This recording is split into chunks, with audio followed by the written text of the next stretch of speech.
Bonjour et bienvenue sur Testcars. J'ai le plaisir aujourd'hui de vous retrouver dans une nouvelle vidéo avec à l'essai la Mazda MX-30R EV en finition Makoto Industrial Vintage. Une peinture céramique white. Alors, au niveau du design, vous le voyez évidemment, c'est un SUV avec à l'avant des capteurs mais aussi une caméra extrêmement pratique, optique à LED également. En fait, elles peuvent être nettoyées automatiquement. On poursuit avec des passages de roues en plastique, de très belles jantes, je trouve, 18 pouces, ici en pneus hiver. Alors aujourd'hui, il fait beau, mais par contre, il y a quelques jours, il y a quand même eu de la neige, donc c'est extrêmement pratique. La particulière, ou l'une des particularités de ce modèle, c'est le badge rotatif, ici, sur l'aile avant. On poursuit avec des rétros dont les coques sont noires, rétro électriques, dégivrants, rabattables, mais qui aussi intègrent une caméra. Et vous commencez à le comprendre, le véhicule dispose du système de caméra à 360 degrés. Ensuite, l'une des autres particularités de ce modèle, c'est bien entendu ce système de porte. Alors chez Mazda, on appelle ça porte freestyle, et moi j'appelle ça des portes antagonistes. On retrouve ça aussi chez Ferrari avec le Puro Sangue. Comme comparaison, il y a quand même pire. Hein. Toit ouvrant, ici. Les montants sont en piano black. Le vitrage arrière, il est comme très souvent surteinté. C'est quand même vraiment très incliné comme ligne ici. On reprend sur cette partie satinée. En toutes lettres, vous le voyez, la marque du modèle, la marque du modèle finalement. Ici, puisque c'est une version donc R EV, la trappe pour la recharger, puisque c'est un véhicule plug-in hybride. On viendra un petit peu plus tard sur cet aspect-là. Et puis, les optiques également à l'arrière à LED. Skyactiv R EV, le système du moteur rotatif. Et puis, naturellement, sur le bas de caisse, les capteurs, et puis donc la caméra de recul également à l'arrière. On poursuit ici avec la trappe à carburant, à savoir que le réservoir a une capacité, une contenance de 50 litres. Et je vous propose maintenant justement qu'on parle un petit peu du moteur. C'est un moteur rotatif de 830 cm3 qui alimente la batterie d'une capacité de 17,8 kWh, le couple max étant de 260 Nm. Donc côté thermique, je vous l'ai dit, le réservoir est de 50 litres. La batterie permet de parcourir environ 80 km en tout électrique. Pour la recharger de 20 à 80%, comptez 25 minutes sur un chargeur rapide, 1h30 en courant alternatif et jusqu'à près de 7 heures à domicile. Le chargeur embarqué est triphasé de 11 kW. Le MX-30R EV pèse 1778 kg à vide. Il réalise l'exercice du 0 à 100 en 9 secondes 1 pour une vitesse max de 140 km/h. Lorsque la batterie est chargée, les rejets de CO2 sont de 21 grammes au kilomètre.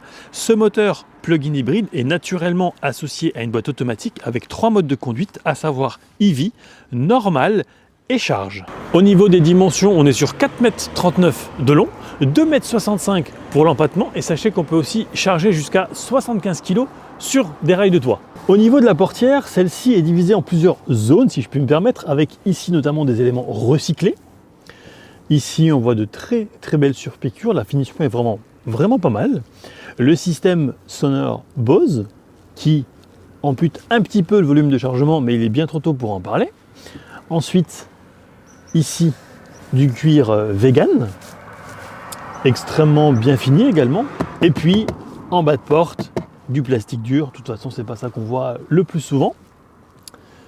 Avec donc les commandes liées aux deux vitres avant, au rétroviseur, et puis bien sûr, le verrouillage du véhicule. Ensuite, je vais vous parler un petit peu des sièges qui, en plus d'être électriques avec le support lombaire, maintiennent extrêmement bien, et ils sont également chauffants sur 3 niveaux, tout comme le volant est également chauffant, lui toujours sur un seul et même niveau. Ensuite, Du côté gauche, lorsque l'on pénètre au sein de l'habitacle, vous avez ici tout d'abord la languette pour ouvrir le capot. Ici un petit rangement pour mettre par exemple quelques pièces. Le réglage des sièges mémorisable, donc on peut avoir deux profils totalement différents. Ensuite, l'Active Sense Off, donc là, le véhicule ne va pas regarder entre guillemets ce qui se passe à 360 degrés. Ça, c'est extrêmement pratique, par exemple, sur une autoroute à 2 ou 3 voies, par exemple, puisque directement devant nous, on voit s'il y a quelqu'un dans les angles morts. Et d'ailleurs, les rétroviseurs, sur cette finition, sur cette version, intègre également l'alerte d'angle mort. Ensuite, la commande liée à la caméra de recul. On peut désactiver les capteurs arrière, l'anti-patinage et puis l'ouverture de la trappe à carburant. Au niveau du commodo ici, ce sera tout ce qui est lié aux phares automatiques. On les désactive, on active les anti-brouillards ou les pleins phares automatiques. Les palettes permettent d'avoir différents niveaux de frein moteur, donc pour régénérer plus ou moins la batterie électrique et donc de grappiller éventuellement quelques kilomètres.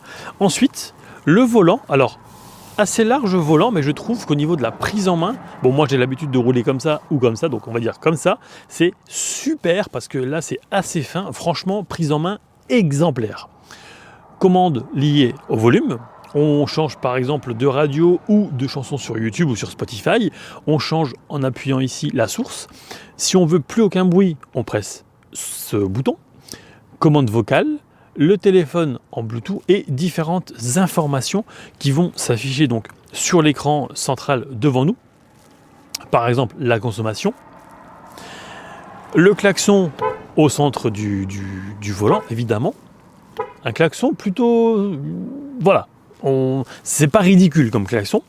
Et sur la partie droite, on va retrouver le limiteur de vitesse, l'aide au maintien dans la voie, et puis le régulateur de vitesse adaptatif. Vous le voyez de nouveau sur l'écran central, sur 1, 2, 3 et 4 niveaux. Sur cet écran, donc, vous allez retrouver différentes informations, par exemple le mode, donc là on est en marche arrière, neutre, ou drive en avant, et puis à gauche de la partie droite, l'état de charge de la batterie. Donc vous le voyez ici, il reste 14 km si j'active le mode que EV. Le carburant est plein puisqu'on sort de la pompe. Et puis à gauche, évidemment, l'aiguille va bouger lorsque l'on sera en mouvement. Comptez environ 600 km avec un plein et une recharge. Et puis je vais maintenant inviter le caméraman à passer de l'autre côté. Cette finition dispose du toit ouvrant électrique, avec ici un vélum manuel naturellement, le bouton SOS d'urgence, donc le système e-call, un rangement pour lunettes. D'ailleurs ça c'est quelque chose qui je pense devrait être généralisé à tous les modèles de chaque marque. La commande pour le toit ouvrant, ici donc l'éclairage plafonnier, rétro intérieur photochromique sans bord, joli, c'est épuré. On descend un petit peu ici avec l'affichage tête haute qui est projeté donc sur le pare-brise. Alors très bon point, c'est qu'on voit également un petit peu avec des lunettes photochromiques, donc ça c'est vraiment un très très bon point, un point positif en tout cas. Ensuite, l'écran ici n'est toujours pas tactile, pour autant la navigation se fait vraiment très très simplement. De nouveau, finition rien à redire, deux aérateurs, le bouton assez large pour les warnings, le bouton de démarrage. Ici on est sur tout ce qui est lié donc aux essuie-glaces avant et arrière, puisqu'il y en a un sur ce modèle. Ensuite, ici on est sur une console flottante, parce que vous le voyez, on peut mettre les bras ou les mains derrière, avec tout ce qui est lié donc à la climatisation, mais aussi au siège chauffant, tout comme le volant. Donc là, on va régler la température, par exemple, la puissance ici, et puis vous avez quand même des boutons physiques à côté, donc c'est extrêmement pratique. Ça évite de quitter les yeux de la route. On va tout laisser gérer en automatique, des embuages avant, arrière, et puis pour tout couper. Le sélecteur de vitesse, donc parking, marche arrière, neutre et drive. Alors là, il faut démarrer, voilà le véhicule, donc on part à droite, marche arrière. Vous le voyez au niveau de l'écran, je trouve que la définition est plutôt pas mal. Ensuite donc neutre, à savoir que je vous ai pas dit que le rétroviseur côté droit, dès qu'on enclenche la marche arrière, eh bien il va s'abaisser. C'est une fonctionnalité que j'ai appris à apprécier. Neutre donc, drive évidemment on va en avant, et puis le sélecteur ici pour différents modes que vous voyez donc sur l'écran. Charge, normal, donc là le véhicule va gérer automatiquement, et puis EV, donc là on va être en mode 100% électrique. Commande du volume, on peut aussi allumer ou éteindre le système multimédia, favori, home, donc le menu principal qu'on va retrouver sur l'écran, avec une molette pour naviguer dans les menus. Le système est compatible bien entendu Apple CarPlay et Android Auto, avec le fil. Sans fil, j'ai essayé, ça ne fonctionne pas. Les sources, les différentes sources sonores, ici la navigation intégrée, le frein à main automatique, ça va vous aider aussi au démarrage en côte.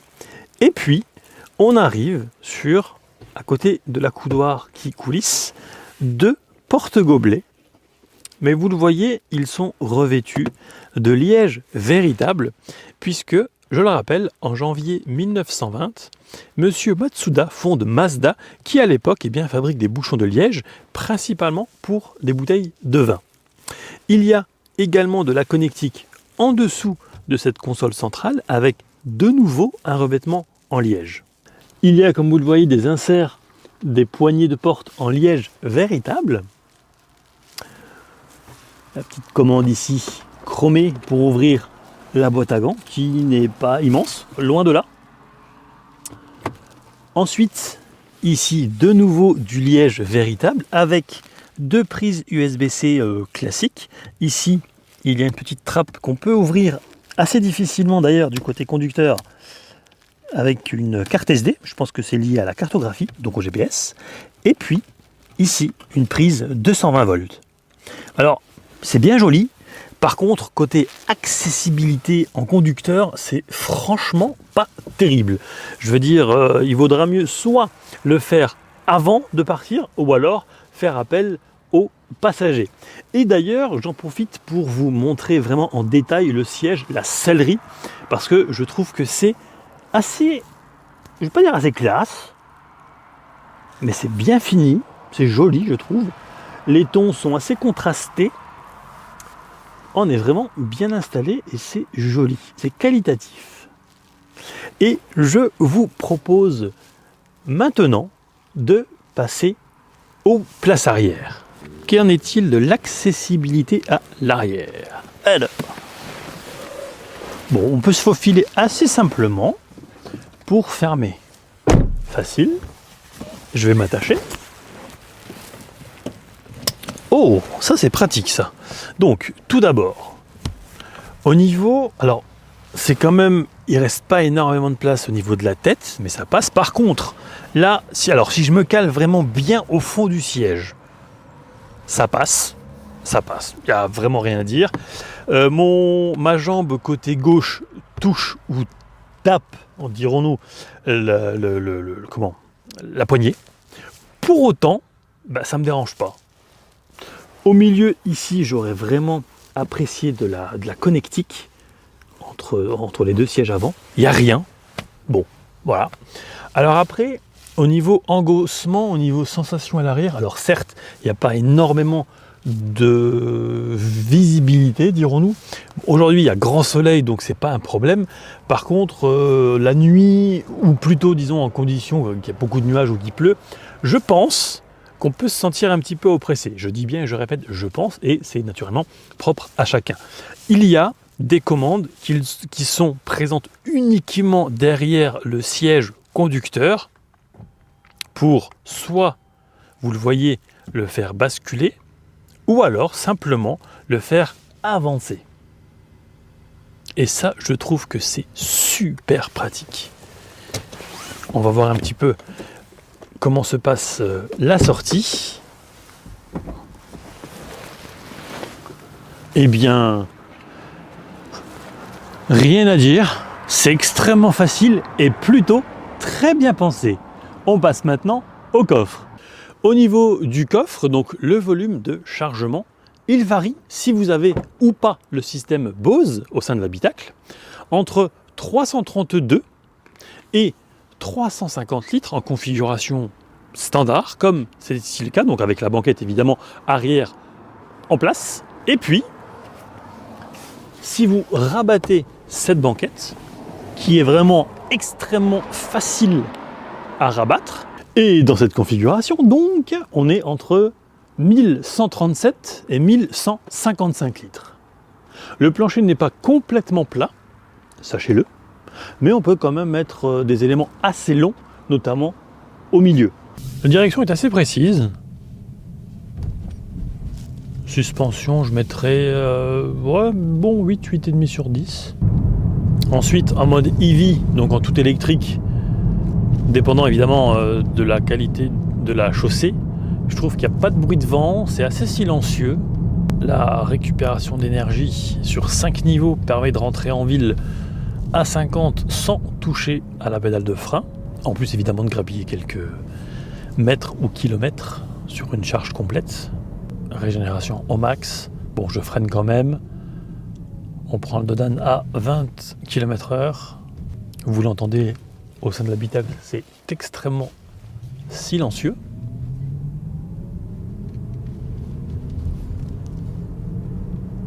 Là, le revêtement est différent de celui juste un petit peu avant.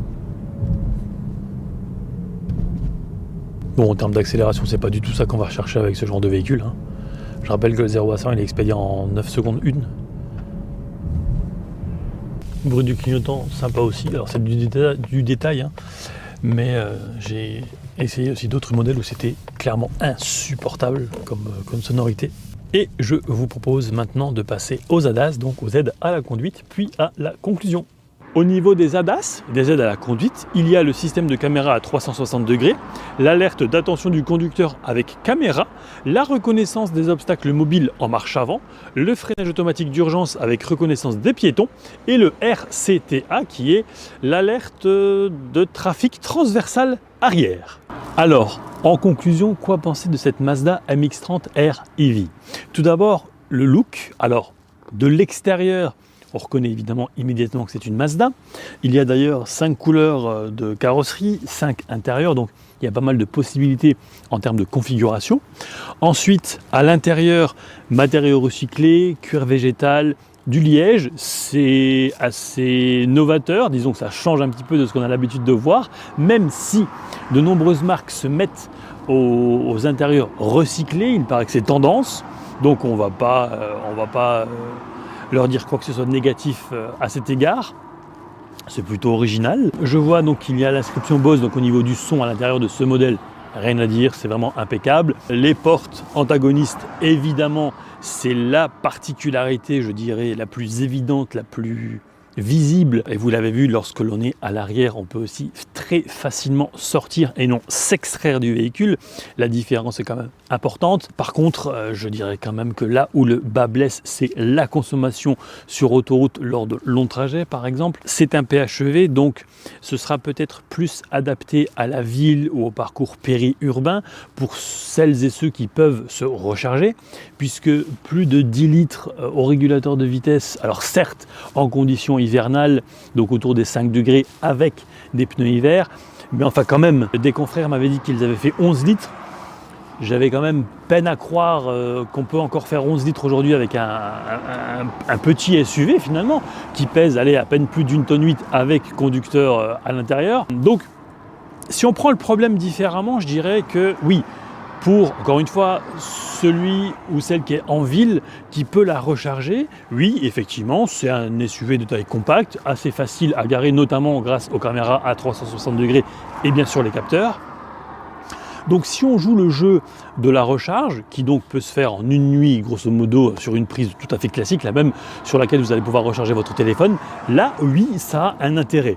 Maintenant, pour les gros rouleurs, je partirais plus sur un autre modèle de la même marque, par exemple, avec un 6 cylindres diesel, puisque Mazda est encore l'un des rares constructeurs à proposer du diesel pour des véhicules particuliers. Donc voilà, ça ne s'adresse pas à tout le monde, et les gros rouleurs, je vous dis, 600 km avec une recharge et un plein, c'est pas énorme, d'autant plus que le réservoir fait 50 litres quand même. En tout électrique, on peut faire à peu près 80-85 km.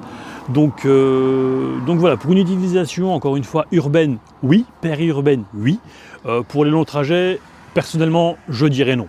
Un grand merci à Hugo et Julie de Mazda France pour le prêt du véhicule, sans oublier Xavier pour l'aide en vidéo ainsi que les photos. J'espère que cet essai vous aura plu. Si c'est le cas, n'hésitez pas à vous abonner, à le liker et à le partager. Et quant à moi, je vous dis à très vite pour de prochaines aventures automobiles. Ciao!